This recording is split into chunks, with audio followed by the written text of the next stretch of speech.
Hello दोस्तों, अगर आप भी लद्दाख घूमने का प्लान बना रहे हो तो इस वीडियो को एंड तक ज़रूर देखें, क्योंकि इस वीडियो में हम बात करने वाले हैं लद्दाख पहुंचने का बेस्ट रूट कौन सा है, लद्दाख ट्रिप में कितने दिन का समय लगेगा, मिनिमम बजट कितना होना चाहिए, वहाँ बियर एल्कोहल की रेट कितनी है और साथ में कौन कौन सी मेडिसिन की ज़रूरत पड़ सकती है, लद्दाख को विजिट करने का बेस्ट टाइम कौन सा है, लद्दाख के लिए परमिट कहाँ से अप्लाई करें। अरे बस कर भाई, और पागल कर दिया, पीछे छोड़ दे।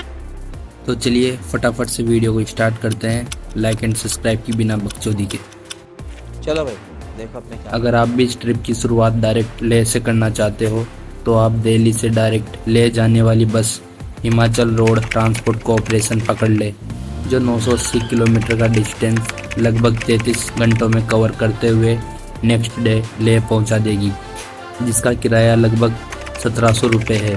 फिर वहां से आप रेंटल बाइक लेके लद्दाख को एक्सप्लोर कर सकते हैं, या फिर आप अपने शहर से डायरेक्ट फ्लाइट से भी लेह पहुंच सकते हैं, जिसका टिकट दिल्ली से लेह तक 7000 से 10,000 तक हो सकता है। अगर आपको भी मेरी तरह एडवेंचर पसंद हो तो आप भी लद्दाख को बाइक से ही एक्सप्लोर करें, परंतु इस बात का ज़रूर ध्यान रखें लद्दाख घूमने के लिए आपके पास या तो खुद की पर्सनल बाइक हो या फिर लेह की लोकल बाइक हो, क्योंकि बाहर से आई हुई रेंटल बाइक को लेह के लोकल इलाकों में चलाने की अनुमति नहीं है। क्या ये क्या बक रहे हो माधव? लेह पहुंचने के 2 रूट है। पहला दिल्ली से मनाली, मनाली से सरचू और सरचू से लेह।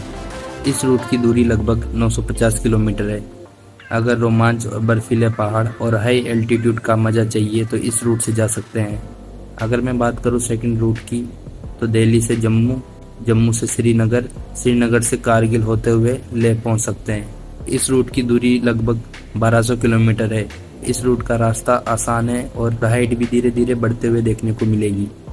इस वीडियो में हम दिल्ली टू मनाली और रिटर्न कारगिल श्रीनगर होते हुए दिल्ली तक का पूरा सर्किट कवर करेंगे। हम दिल्ली से मॉर्निंग में 5 से 6 बजे के लगभग मनाली के लिए निकल जाएंगे। इस रूट की दूरी लगभग 500 किलोमीटर है, जो 10 से 12 घंटे में आसानी से कवर हो जाएगी। हम शाम तक आसानी से मनाली पहुंच जाएंगे और मनाली में एक सस्ता सा होटल लेके रात को बस आराम करेंगे, क्योंकि असली मज़ा तो मनाली से आगे स्टार्ट होने वाला है। नेक्स्ट डे मनाली से मॉर्निंग में 9 बजे के लगभग हम सरचू के लिए निकल जाएंगे। इस रूट की दूरी 180 किलोमीटर है, जिसे हम लगभग 5 घंटों में आसानी से कवर कर लेंगे। इस रूट में बीच में हमें अटल टनल, सिसु वाटरफॉल, ऊंचे ऊंचे शानदार पहाड़ी रास्ते देखने को मिलेंगे। बीच में हम जिस्पा में 2-3 घंटे का ब्रेक लेंगे और नदी के किनारे शानदार नज़ारे का लुत्फ उठाएंगे और वापस सरचू के लिए निकल जाएंगे। जिस्पा से सरचू की दूरी 80 किलोमीटर है, जिसे हम आसानी से 2 घंटों में कवर कर लेंगे। सरचू हाई एल्टीट्यूड होने के कारण हमें एक्यूट माउंटेन सिकनेस हो सकता है, जैसे कि सिर दर्द होना, वोमिटिंग, चक्कर आना, सांस फूलना, थकान जल्दी होना। इन सबसे बचने के लिए सरचू पहुंचने से पहले ही हम डाइमॉक्स 250 mg टेबलेट खा लेंगे और खूब पानी पीते रहेंगे। इस रूट पे ये ठंडी हवाएं और घुमावदार पहाड़ी रास्तों का आनंद लेते हुए हम इवनिंग में 5 से 6 बजे तक सरचू पहुंच जाएंगे और एक रात यहीं पे आराम करेंगे। यहाँ हम खुले आसमान के नीचे कैंप में रुकेंगे, जिसका किराया लगभग 2000 के आसपास होगा और यहाँ पे रात का नज़ारा वाकई काफ़ी शानदार और खूबसूरत होगा, जिसे आप स्क्रीन में देख सकते हैं। नेक्स्ट डे सरचू से लेह के लिए निकल जाएंगे, जिसकी दूरी 250 किलोमीटर है, परंतु घुमावदार पहाड़ी रास्ते होने के कारण इस रूट में 7 से 8 घंटों का समय लग सकता है। इसलिए कोशिश करें मॉर्निंग में 8 बजे तक सरचू से निकल जाए। सफ़र शुरू होते ही ऊंचे ऊंचे पहाड़, चारों तरफ बर्फ़ से ढकी चोटियाँ देखने को मिलेगी। इसके बाद सबसे पहले हमें लाचुंगला पास देखने को मिलेगा, जिससे आगे बढ़ने के बाद हमें नाकीला और लास्ट में टेंगलंगला जैसे ऊंचे ऊंचे पास देखने को मिलेंगे, जो बादलों के बीच में से गुजरने का एहसास कराते हैं। रास्ते को देखकर कभी लगेगा आप किसी दूसरे ग्रह में चल रहे हैं। भाई साहब कुछ ज़्यादा नहीं हो गया ये? मतलब कुछ भी। बीच बीच में खाना खाने और चाय नाश्ता करने के लिए छोटे छोटे आउटलेट देखने को मिल जाएंगे और लगभग हम इवनिंग में 5 से 6 बजे तक लेह पहुंच जाएंगे। यहाँ की हवा पतली है और ऑक्सीजन भी कम है, जिससे शरीर को अचानक परेशानी हो सकती है। अगर आप पहले 1-2 दिन लेह में रुककर आराम करते हो तो शरीर धीरे धीरे इस ऊंचाई के माहौल में एडजस्ट हो जाता है, और जब शरीर पूरी तरह एडजस्ट हो जाता है तभी आप सुरक्षित और आराम से पेंगोंग झील, नुब्रा वैली और खरदुंगला जैसे ऊंचे और बेहद खूबसूरत जगहों का आनंद ले सकते हैं। इसलिए लेह में 2 दिन रुकना आपकी सेहत और आपकी यात्रा दोनों के लिए ज़रूरी है। इसलिए नेक्स्ट डे हम ओनली लेह सिटी को ही एक्सप्लोर करेंगे। खाओ माँ कसम। लेह के सबसे ऊंचे पहाड़ पे बना ये सफेद रंग का स्तूप जापानी बौद्ध भिक्षुओं ने 1991 में बनवाया था। इसे शांति और भाईचारे का प्रतीक माना जाता है। यहाँ पहुँचने के लिए कई सारी सीढ़ियाँ चढ़नी पड़ती है, लेकिन ऊपर पहुँचने पर पूरा लेह शहर, सिंधु नदी और दूर दूर तक फैले पहाड़ साफ दिखाई देते हैं। सुबह सूरज उगने और शाम को ढलने का नज़ारा यहाँ से सबसे ज़्यादा खूबसूरत लगता है। लेह पैलेस 17वीं शताब्दी में बना यह महल लद्दाख के राजा ने बनवाया था। ये 9 मंजिल ऊंचा है और पुराने ज़माने में राजाओं का घर हुआ करता था। अंदर आपको पुरानी पेंटिंग्स, लकड़ी की नक्शाबाजी और तिब्बती कला देखने को मिलेगी। ऊपर से पूरा लेह शहर और आसपास की घाटियाँ दिखाई देती है। हॉल ऑफ फेम, इसे भारतीय सेना ने बनवाया है। यह सिर्फ एक म्यूजियम नहीं बल्कि शहीदों की यादों का घर है। यहाँ कारगिल युद्ध, लद्दाख के इतिहास और सेना की बहादुरी से जुड़े बहुत सी चीज़ें देखने को मिलेगी। आपको हथियार, यूनिफॉर्म, दस्तावेज और फोटो गैलरी भी मिलेगी। यहाँ जाने के बाद गर्व और देशभक्ति की भावना अपने आप जाग उठती है। मैग्नेटिक हिल, लेह और कारगिल हाईवे पर स्थित यह जगह अपने मैग्नेटिक इफेक्ट के लिए मशहूर है। अगर आप यहाँ सड़क पर गाड़ी न्यूट्रल में खड़ी करोगे तो लगेगा जैसे गाड़ी अपने आप ऊपर चढ़ रही है। असल में यह एक ऑप्टिकल इल्यूजन है, लेकिन टूरिस्ट के लिए यह अनुभव बहुत रोमांचक होता है। संगम पॉइंट, यहाँ पर 2 नदियाँ, सिंधु नदी और जसकार नदी आपस में मिलती है।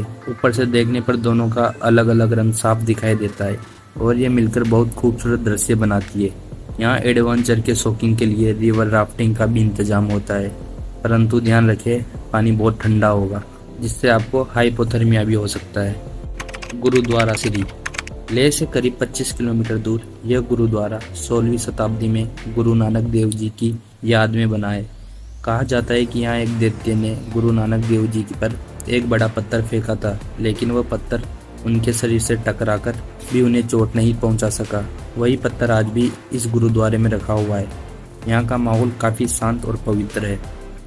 शाम को आप लेह मार्केट घूम सकते हैं। यहाँ आपको लद्दाखी हस्तशिल्प, ऊनी कपड़े, तिब्बती झंडे, पारंपरिक आभूषण और लोकल खाने पीने की चीज़ें मिलेगी। यहाँ की गलियाँ छोटी लेकिन बहुत रंगीन होने वाली है, जहाँ लोकल कल्चर और लोगों की ज़िंदगी का असली नज़ारा देखने को मिलेगा। सिटी को एक्सप्लोर करने के बाद हम होटल में आराम करेंगे और नेक्स्ट डे नुब्रा वैली की ओर निकल जाएंगे, जो लगभग 125 किलोमीटर दूर है, जिसे आप लगभग 4 से 5 घंटों में कवर कर लेंगे। इसी रूट में आपको बीच में खरदुंगला पास देखने को मिलेगा, जो लेह को नुब्रा वैली से जोड़ता है। यह कोई साधारण जगह नहीं है। 18,380 फीट की ऊंचाई पर यह दुनिया का सबसे ऊंचा मोटरेबल पास है। यहाँ का व्यू इतना ज़बरदस्त है कि लगेगा तुम बादलों के ऊपर खड़े हो, हिमालय को हाई-फाई दे रहे हो।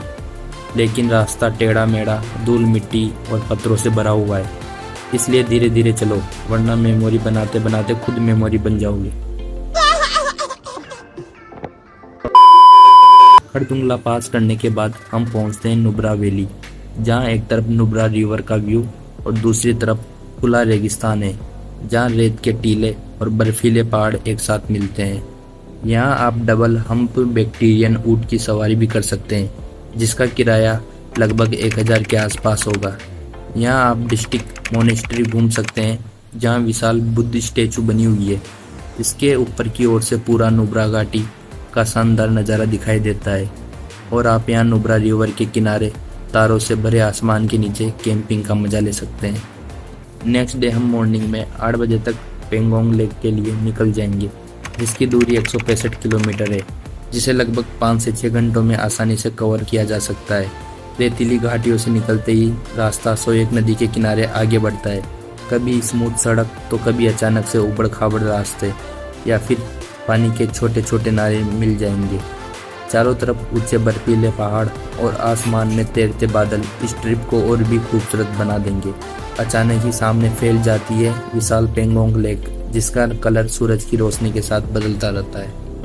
यह सफ़र आपको काफ़ी थका देगा, लेकिन जैसे ही झील की पहली नज़र आंखों में उतरेगी, पूरी थकान गायब हो जाएगी। यहाँ 3 इडियट की पोज में पिक्चर क्लिक कर सकते हैं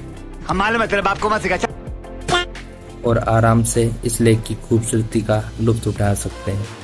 अब आप यहाँ के सनसेट का मजा ले और रात की कैंपिंग भी कर सकते हैं और अर्ली मॉर्निंग वापस लेक के लिए निकल जाएंगे। पेंगोंग लेक से लेह की दूरी ओनली 150 किलोमीटर है, जिसे आप 3 घंटों में आसानी से कवर कर लेंगे। अब यहाँ से आपके पास रिटर्न जाने के 2 रूट है। पहला सरचू मनाली होते हुए दिल्ली, जिस रूट से हम आए थे, और इस रूट से हम 2 नाइट का स्टे करते हुए वापस दिल्ली पहुँच जाएंगे। सेकंड रूट लेह से कारगिल, जिसकी दूरी 215 किलोमीटर है, जिसे हम 5 से 6 घंटों में कवर कर लेंगे और इवनिंग के 6 से 7 बजे तक कारगिल पहुंचकर 1 रात का स्टे करेंगे। मॉर्निंग में कारगिल से श्रीनगर की ओर निकलेंगे, जिसकी दूरी 200 किलोमीटर है, जिसमें बीच में द्रास में बना कारगिल वॉर मेमोरियल भारत के वीर सैनिकों के शौर्य और बलिदान की गवाही देता है। 1999 कारगिल युद्ध में जिन्होंने अपनी जान देश के लिए न्यौछावर कर दी, उनकी याद में यहाँ विजय स्तंभ बनाया गया है। इस पर सभी शहीदों के नाम सुनहरी अक्षरों में लिखे हैं। पीछे नज़र डालोगे तो वही पहाड़ियाँ दिखती है, टोलोंगी हिल, टाइगर हिल, जिन्होंने उस जंग की आग अपने सीने पर झेली थी। यहाँ लहराता तिरंगा और सैनिकों की कहानियाँ हर भारतीय के दिल में गर्व और देशभक्ति की भावना भर देती है। यहाँ से निकलने के बाद हम सोनमर्ग होते हुए इवनिंग तक श्रीनगर पहुँच जाएंगे और 1 रात का स्टे करेंगे। वैसे तो श्रीनगर भी काफ़ी खूबसूरत है, परंतु यहाँ घूमने के लिए हमें कम से कम 3 से 4 दिन का समय चाहिए। इसलिए हम नेक्स्ट डे दिल्ली के लिए रवाना हो जाएंगे, जिसकी दूरी 920 किलोमीटर के लगभग होगी। इसलिए इस रूट में हमें 1 नाइट का स्टे फिर से करना पड़ेगा। अब बात करते हैं इस पूरी ट्रिप में हमारा बजट कितना रहने वाला है। अगर आप अपनी पर्सनल कार से जा रहे हो तो आप इस रूट को फॉलो कर सकते हैं, परंतु मैं पर्सनल एडवाइस दूँ तो आप बाइक से मनाली वाले रूट से ही जाए और वापस भी इसी रूट से आए, क्योंकि श्रीनगर और कारगिल पहुँचते पहुँचते हम काफ़ी ज़्यादा थकान महसूस करने लग जाएंगे। अगर हम मनाली वाले ही रूट से वापस रिटर्न करते हैं तो ये ट्रिप 2500 किलोमीटर की होने वाली है। तो हम एक बाइक में 2 मेंबर का मिनिमम बजट प्लान करते हैं, जो कुछ ऐसा होगा। इस रूट में हमें 8 नाइट 9 डे का समय लगेगा। पर नाइट 1500 का रूम लेने पर हमारा होटल पे खर्चा 13,500 रुपये होगा। अगर मैं बात करूँ खाने का तो 2 मेंबर का पर डे 1000 इनफ है, इसलिए 9 दिन के अकॉर्डिंग 9000। लद्दाख घूमने के लिए हमें परमिट की ज़रूरत पड़ेगी, जो लगभग 600 रुपये पर मेंबर का होगा। 5000 रुपये एक्स्ट्रा खर्च, जैसे कि पानी की बोतल, पार्किंग, स्नैक्स आदि। इस रूट में हमें लगभग 84 लीटर पेट्रोल की ज़रूरत पड़ेगी, जिसकी कॉस्ट 105 रुपये पर लीटर के हिसाब से लगभग 9000 रुपये की होगी। टोटल खर्च की बात करूं तो 37,700, जो कि 18,850 पर मेंबर होगा। अगर हम रेंटल बाइक लेते हैं तो ये बजट 50,000 तक बढ़ जाएगा, जो कि 25,000 पर मेंबर होगा। अगर हम कारगिल श्रीनगर रूट से रिटर्न करते हैं तो ये ट्रिप लगभग 2800 किलोमीटर की होने वाली है। तो हम एक कार में 4 मेंबर का मिनिमम बजट प्लान करते हैं। अगर हम कार का एवरेज 13 के हिसाब से कैलकुलेट करते हैं तो इस रूट में हमें लगभग 216 लीटर डीजल की ज़रूरत पड़ेगी, जिसकी कॉस्ट 90 रुपये पर लीटर के हिसाब से लगभग 19,500 रुपये होगी। इस रूट में हमें 9 रात 10 दिन का समय लगेगा। पर नाइट 3,000 रुपये में 2 रूम लेने पर हमारा खर्चा 27,000 रुपये होगा। अगर मैं बात करूं खाने का तो 4 मेंबर का पर डे 2,000 रुपये काफ़ी है, इसलिए 10 दिन के अकॉर्डिंग 20,000 रुपये। लद्दाख घूमने के लिए में परमिट की ज़रूरत पड़ेगी, जो लगभग 600 रुपये पर मेंबर होगा। तो 4 मेंबर का 2400 रुपये। 20,000 रुपये एक्स्ट्रा खर्च, जैसे पानी की बोतल, पार्किंग, स्नैक्स आदि। इस रूट में हमारा टोटल खर्च 89,900 रुपये होगा, जो कि 22,000 पर मेंबर होगा। लेह घूमने के लिए परमिट का होना कंपलसरी है, इसलिए अपनी ट्रिप स्टार्ट करने के 1 दिन पहले ही स्क्रीन में दिख रही इस वेबसाइट में जाकर लॉगिन करें और अपना परमिट इशू कर लें। लद्दाख हाई एल्टीट्यूड में होने के कारण इस वेबसाइट में भी आपको 2 दिन ले रुकने की अपील की गई है और साथ में डायमॉक्स 250 mg दिन में 2 बार लेने की सलाह दी गई है और साथ में कुछ एडवाइस जिसे आप स्क्रीन में देख सकते हैं। लेह लद्दाख घूमने का बेस्ट टाइम अप्रैल से जून में होता है, परंतु उस टाइम काफ़ी ज़्यादा भीड़ होती है, इसीलिए होटल, कैंप, रेस्टोरेंट सभी की प्राइस ज़्यादा देखने को मिल सकती है। आप यहाँ सितंबर अक्टूबर में भी जा सकते हैं और इस टाइम में हल्की हल्की स्नोफॉल देखने को मिल सकती है, जो आपकी ट्रिप को और ज़्यादा यादगार बना देगी। नवंबर के बाद यहाँ हेवी स्नोफॉल होता है, जिससे लेह की ओर जाने वाले रास्ते बंद हो जाते हैं, इसलिए नवंबर के बाद ले जाने के लिए फ्लाइट ही लास्ट ऑप्शन होता है। ले जाने से पहले कुछ बातों का ध्यान जरूर रखें। 2 लीटर से ज़्यादा एल्कोहल अपने साथ ना रखें। एल्कोहल का बिल साथ में जरूर रखें। अगर आपकी कार, बाइक बीच रास्ते में खराब हो जाती है तो वहाँ आसपास आपको प्राइवेट पिकअप आसानी से देखने को मिल जाएगी, परंतु वे इसके बदले आपसे मोटी रकम वसूल कर लेंगे। इसलिए किसी ट्रेवल एजेंसी से पैकेज बुक करें और उनकी टर्म एंड कंडीशन को अच्छे से समझ लें, जिससे बाद में कोई दिक्कत ना हो। अकेले सफ़र करने से बचें, कोशिश करें ग्रुप में ही ट्रेवल करें। अगर पर्सनल गाड़ी से जा रहे हो तो ट्यूबलेस टायर वाली ही गाड़ी हो और साथ में air pump, tyre puncture repair करने के लिए किट जरूर साथ रख लें। परमिट की 5 से 6 जेरॉक्स साथ में रखें। जियो और एयरटेल सिम कार्ड कैरी करें। ऑफलाइन मैप जरूर डाउनलोड कर लें, क्योंकि सभी जगह नेटवर्क नहीं होगा, और कुछ ज़रूरी मेडिसिन अपने साथ जरूर रख लें। ये थी हमारी लद्दाख ट्रिप की कंप्लीट गाइड। अगर आपको ये वीडियो यूज़फुल लगी हो तो चैनल को सब्सक्राइब और वीडियो को लाइक और कमेंट करना ना भूलें। इस वीडियो को उन दोस्तों के साथ शेयर करें जिसके साथ आप ये ट्रिप करना चाहते हो। अगर आपका कोई सवाल हो इस ट्रिप से रिलेटेड तो कमेंट बॉक्स में ज़रूर पूछें। आज के लिए इतना ही, तो मिलते हैं किसी दूसरी वीडियो में।